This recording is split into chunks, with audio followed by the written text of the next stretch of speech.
അങ്ങനെ നമ്മുടെ ഗോവ ട്രിപ്പ് ഇവിടെ സ്റ്റാർട്ടായി. എല്ലാവരും ട്രെയിനിൽ കയറി നല്ല സെറ്റായിട്ടുണ്ട്. ബാക്കിയുള്ള വീഡിയോസൊന്നും എനിക്ക് എടുക്കാൻ പറ്റിയിട്ടുണ്ടായിരുന്നില്ല, കാരണം കുറച്ച് തിരക്കായിപ്പോയി. അങ്ങനെ നമ്മൾ അവിടെ എത്തിയിട്ടോ.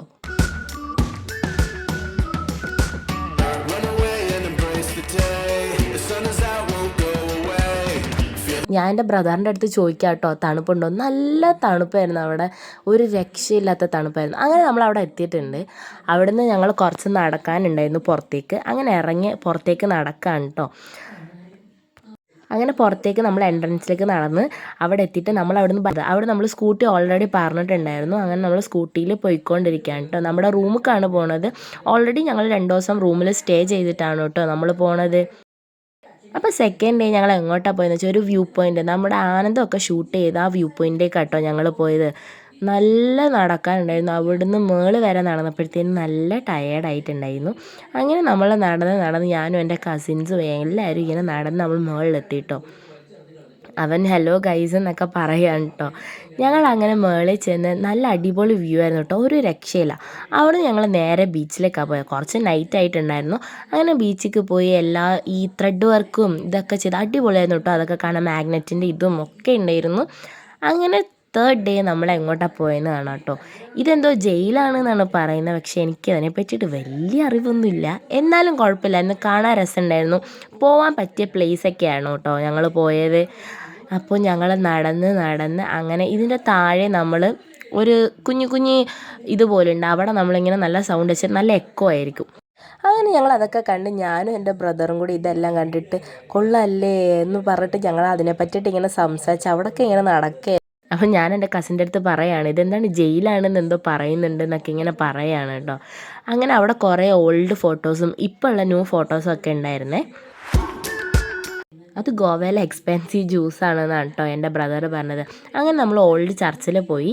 അവിടെ നിന്ന് നമ്മൾ ഉള്ളിലുള്ള വ്യൂ ഒക്കെ കണ്ടിട്ട് നമ്മൾ ഒരു സൺസെറ്റ് കാണാനായിട്ട് പോയിട്ടുണ്ടായിരുന്നു കേട്ടോ. അതും ഒരു വ്യൂ പോയിന്റിലാണ് ഞങ്ങൾ പോയത്. നടന്ന് ഏറ്റവും ടോപ്പിൽ പോയി കഴിഞ്ഞിട്ടുണ്ടെങ്കിൽ അടിപൊളി വ്യൂ ആയിരുന്നു ഞങ്ങളവിടെ പോകാൻ നേരത്ത്. അങ്ങനെ നടന്ന് നമ്മൾ തിരിച്ച് റൂമിലേക്ക് പോകാനുള്ള പ്ലാൻ ഇട്ട് കഴിഞ്ഞപ്പോൾ എൻ്റെ ബ്രദർ വിളിച്ചിട്ട് അവിടെ ഒരു ചർച്ച് ഉണ്ട്, അവിടെ പോകാമെന്ന് പറഞ്ഞിട്ടുണ്ടായിരുന്നു കേട്ടോ. എൻ്റെ ബ്രദർ എന്തൊക്കെയോ അതിൻ്റെ ഇടയ്ക്ക് പറയുന്നുണ്ട് എൻ്റെ അടുത്ത്.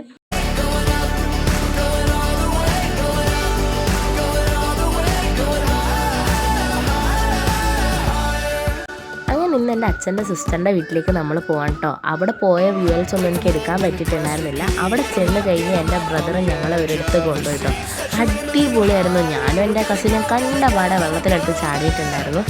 ആ വെള്ളത്തിൻ്റെ ആ സൗണ്ടും ഇതൊക്കെ ആയിട്ട് അടിപൊളിയായിരുന്നു കേട്ടോ അവിടെ കാണാനായിട്ട്. അങ്ങനെ കുറേ ടൈം ഞങ്ങൾ അവിടെ തന്നെ സ്പെൻഡ് ചെയ്ത് കഴിഞ്ഞ് വീട്ടിൽ പോയപ്പം എൻ്റെ സെക്കൻഡ് ബ്രദർ അവിടെ വന്നിട്ടുണ്ടായിരുന്നു. അങ്ങനെ ബ്രദറിൻ്റെ കൂടെയും കുറച്ച് വ്യൂവൽസൊക്കെ എടുത്ത് കഴിഞ്ഞിട്ട് ഞങ്ങൾ ഫുഡ് കഴിക്കാനിരുന്നു കേട്ടോ. എൻ്റെ ബ്രദർ ഒരു സൂപ്പർ കുക്കാണ്, അടിപൊളിയായിട്ട് കുക്ക് ചെയ്യും കേട്ടോ. അടുത്ത ദിവസം ഞങ്ങളൊരു ബ്രിഡ്ജിൻ്റെ അവിടെയാണ് കേട്ടോ കൊണ്ടുപോയത്. അത് അടിപൊളിയായിരുന്നു കേട്ടോ. എല്ലാവരും ഓക്കെ നമ്മൾ ഇറങ്ങണ്ട എന്നുള്ളതിലാണ് പോയത്, പക്ഷേ എല്ലാവരും വെള്ളത്തിലിറങ്ങി കുളിച്ചിട്ടാണ് വീട്ടിൽ പോയത്. അങ്ങനെ ആ ദിവസം തന്നെ എൻ്റെ സിസ്റ്ററിൻ്റെ വീട്ടിൽ പോകണമായിരുന്നു. അവരും ഗോവയിൽ സെറ്റിൽഡാണ്. അങ്ങനെ ചേച്ചി ഞങ്ങൾക്ക് ഫുഡൊക്കെ റെഡിയാക്കി വെച്ചിട്ടുണ്ടായിരുന്നു. അങ്ങനെ ഫുഡ് കഴിച്ചിട്ട് ചേട്ടൻ ഞങ്ങൾ ഒരിടത്ത് കൊണ്ടുപോയിട്ടോ. അവിടെയും വെള്ളം, ഇറങ്ങാൻ പറ്റാത്ത അവസ്ഥ. ഷൂ ഒക്കെ ഇട്ടിട്ടാണ് പോയത്. അങ്ങനെ ഇറങ്ങാൻ പറ്റിയിട്ടുണ്ടായിരുന്നില്ല. അങ്ങനെ എല്ലാവരും കൂടിയിട്ട് നമ്മളൊരു വീഡിയോ എടുത്തപ്പോൾ എൻ്റെ ബ്രദേഴ്സ് എല്ലാവരും കൂടി എന്നെ ഇട്ട് ആക്കാണ് കേട്ടോ. ബാക്കി നമ്മൾ നിൽക്കുന്നത് പേരറിയാത്ത ഏതോ ഒരു വെള്ളച്ചാട്ടത്തിലാണ്. വ്യൂ ഒക്കെ അടിപൊളി വ്യൂ ആണ്. കൊടുക്കുന്നതായിരിക്കും. അങ്ങനെ നമ്മൾ അവിടുത്തെ വ്യൂ ഒക്കെ കണ്ട് തിരിച്ച് നമ്മൾ അപ്പച്ചിയുടെ വീട്ടിലേക്ക് പോവാണ് കേട്ടോ. അന്ന് നൈറ്റ് ആയിരുന്നു ഞങ്ങൾക്ക് ട്രെയിൻ ഉള്ളത്. അങ്ങനെ ഫുഡൊക്കെ കഴിച്ച് നമ്മൾ റെയിൽവേ സ്റ്റേഷനിലേക്ക് പോയിട്ടുണ്ടായിരുന്നു. അവിടെ നല്ല കട്ട പോസ്റ്റ് ചെയ്യുന്നു. ട്രെയിൻ നല്ല ലാഗായിരുന്നു. അങ്ങനെ ട്രെയിനിൽ കയറി നമ്മൾ. ഒക്കെയുള്ള വിഷ്വൽസ് ഒന്നും എനിക്ക് എടുക്കാൻ പറ്റിയിട്ടുണ്ടായിരുന്നില്ല, കാരണം ഓൾറെഡി ട്രെയിൻ ലേറ്റ്, നമ്മൾ ലേറ്റ് ആയതുകൊണ്ട്. അപ്പോൾ ഇത്രയുള്ളൂ. ബൈ.